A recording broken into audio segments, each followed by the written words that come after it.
Hello and welcome to this video. This will be a small addendum to my previous retrospective. I'm not sure what else to call it, but yeah. At the request of a few viewers, I will be talking about Ender Pearl stasis chambers, how they work, and how I incorporated them into my base. And for the second half of this video, I have an idea for a project I'd like to share with you, if you're interested, of course. To start, there are two ways to set up an Ender Pearl stasis chamber, at least to the best of my knowledge. Both use the same mechanic, which is when an Ender Pearl is thrown, it becomes an entity and can be manipulated using water columns. And unlike most entities, a thrown Ender Pearl will never despawn. Suspending it in water using soul sand or a combination of soul sand and a magma block, then either interrupting the bubbles or forcing the pearl into a solid surface, allows for long-distance transport. It is of course important to note that the chunks need to be loaded to make use of these mechanics.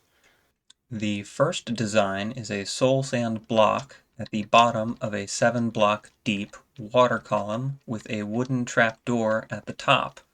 To prime the system, all you need to do is stand at the top of the water column and throw a pearl directly down into it. The soul sand will then push the pearl back up to the surface. And in order to make use of the system, all you need to do is supply a redstone signal to the trapdoor. When it closes, it makes contact with the pearl and teleports you. The water column needs to be 7 blocks deep because if it were too shallow, the pearl would instead hit the bottom, and the trapdoor is wooden to allow the player to manually open it and reset the system. The second design is a bit more compact, using both soul sand and a magma block to simultaneously push and pull the ender pearl, keeping it suspended in limbo. To prime the system, all you need to do is stand in the center of both blocks and throw an ender pearl directly down. This system also makes use of a dispenser with a bucket, and supplying the system with a redstone signal or 2 pulses will retract the water above the soul sand and interrupt the bubbles, forcing the ender pearl down into the magma block and transporting the player. The second pulse will, of course, put the water source back in place.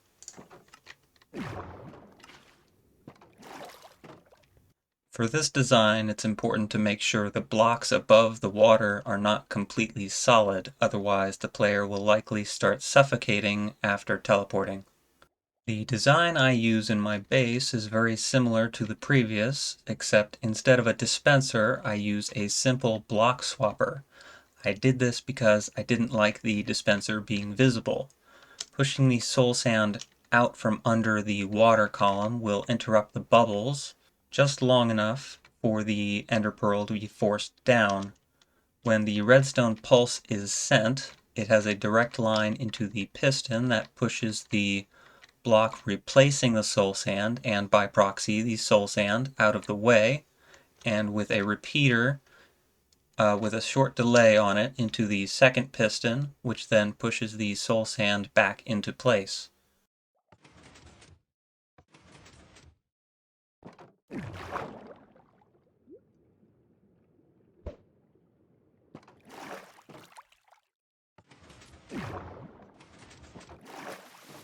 Now there are any number of ways to transfer a redstone signal long distance, but one of my preferred methods is using leaf blocks.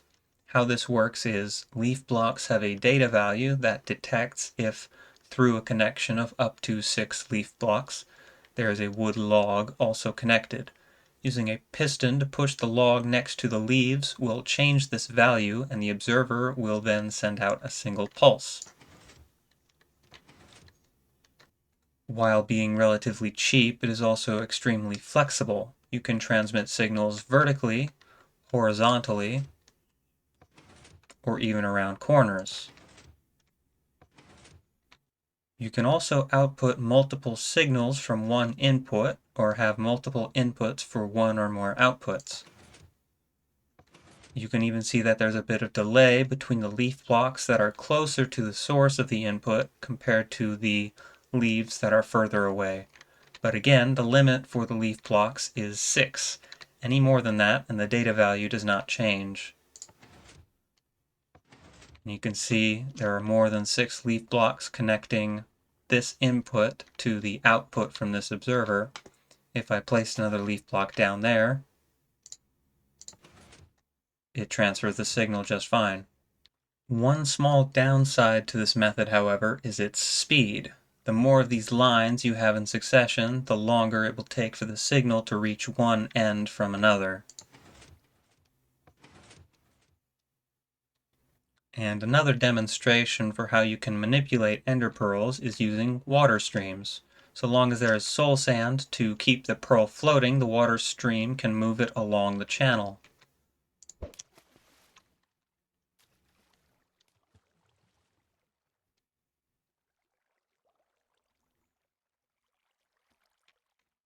At my base, you can see the stasis chamber I use does not have any dispensers, and above my headspace here is tinted glass to prevent suffocation. I have a supply of ender pearls hidden in a barrel underneath this pressure plate here, and the transfer signal to my amethyst farm comes from the trap doors along the walls leading into my backstage tunnel. There are 4 separate outputs, originally intended for 4 different geodes, but I never got around to building the other 3. And back here inside, or the other side of the stasis chamber, I have a door that opens up into the tunnel space. The receiving signal for my base, however, has the 4 signals that would come from the geodes converge into one line. See, the input is from this side here. I actually have it embedded in the ceiling to avoid walking into it or just keeping it out of sight, keeping things very clean. Following the tunnel that leads to the geode, I have both signals along the sides of the walls to allow me room to walk. They go down a short drop and continue around corners. Another reason I prefer this method of signal transfer is it's pleasant to look at and doesn't feel out of place with everything else I have going on. At my amethyst farm, I have both signals travel under the floor at the end of the tunnel. The receiving signal activates the block swapper, and the sending signal is actually activated by picking up this corner of carpet here by the chamber and putting it back down. While I did mention that this method can be quite slow when using it in succession, it allows me time to both put the carpet back down and grab another pearl from my supply, and while I wait.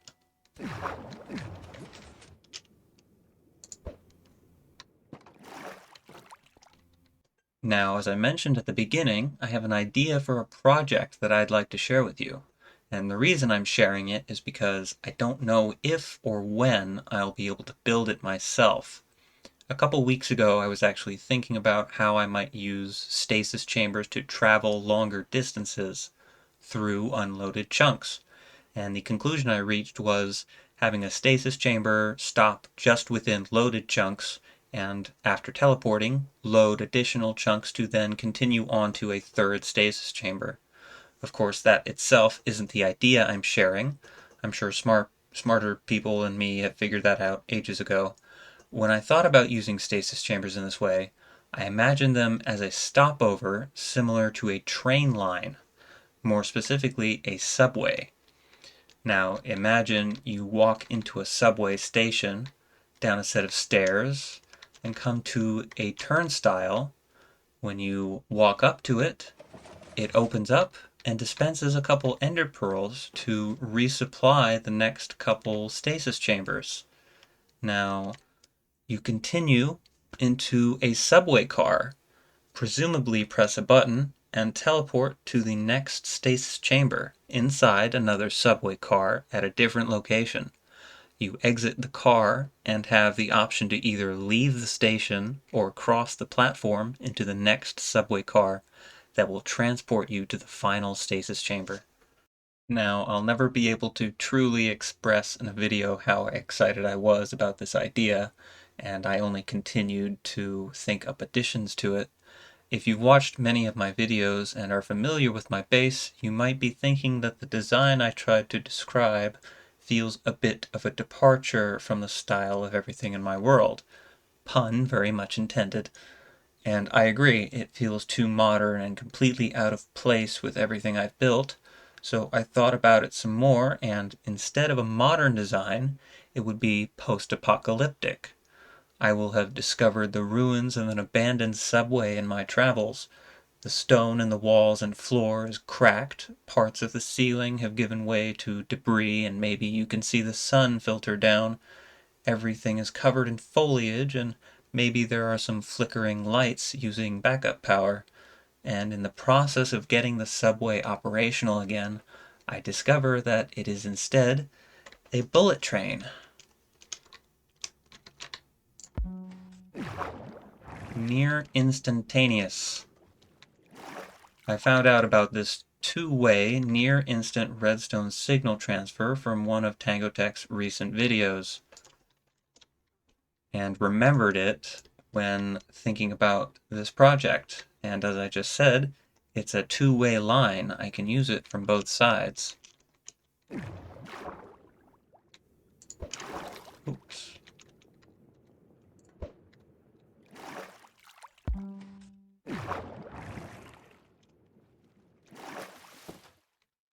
And compared to what I've been using previously, it is very much a near-instant transport. I will leave a link in the description for this redstone signal transfer, and I'll fly around this a little bit to show some of the redstone I put together.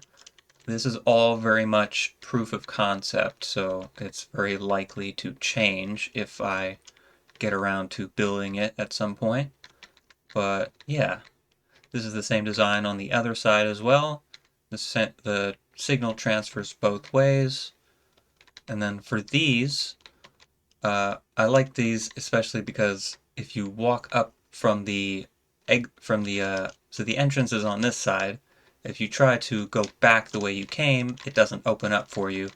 These are using skulk sensors, and a redstone torch just underneath the block with the gate.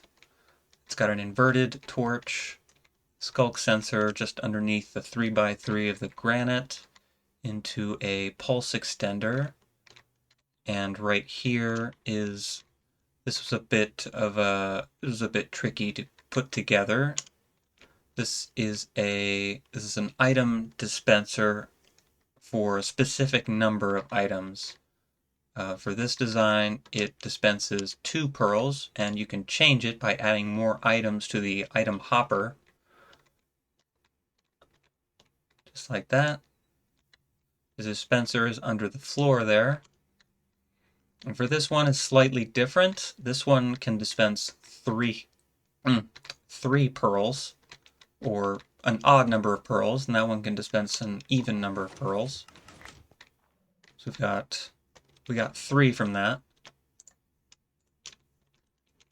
And then this over here was another like proof of concept for having 2 gates side by side. If you walk just in the center, it opens up both, but one at a time is what I was going for. The skulk sensor underneath the 3x3, surrounded with wool, some redstone dust into a target block with an inverted redstone torch into the block with the gate above it. Same on this side. I will leave a link to the item dispenser as well, but yeah, that is the project. And like I said, I'm not sure if or when I'll have the opportunity to build it for myself, so I thought it would be best to share it with people who probably have more time for it, or at least a longer attention span, unlike myself. Thank you for watching, and let me know if you have any questions. Bye-bye.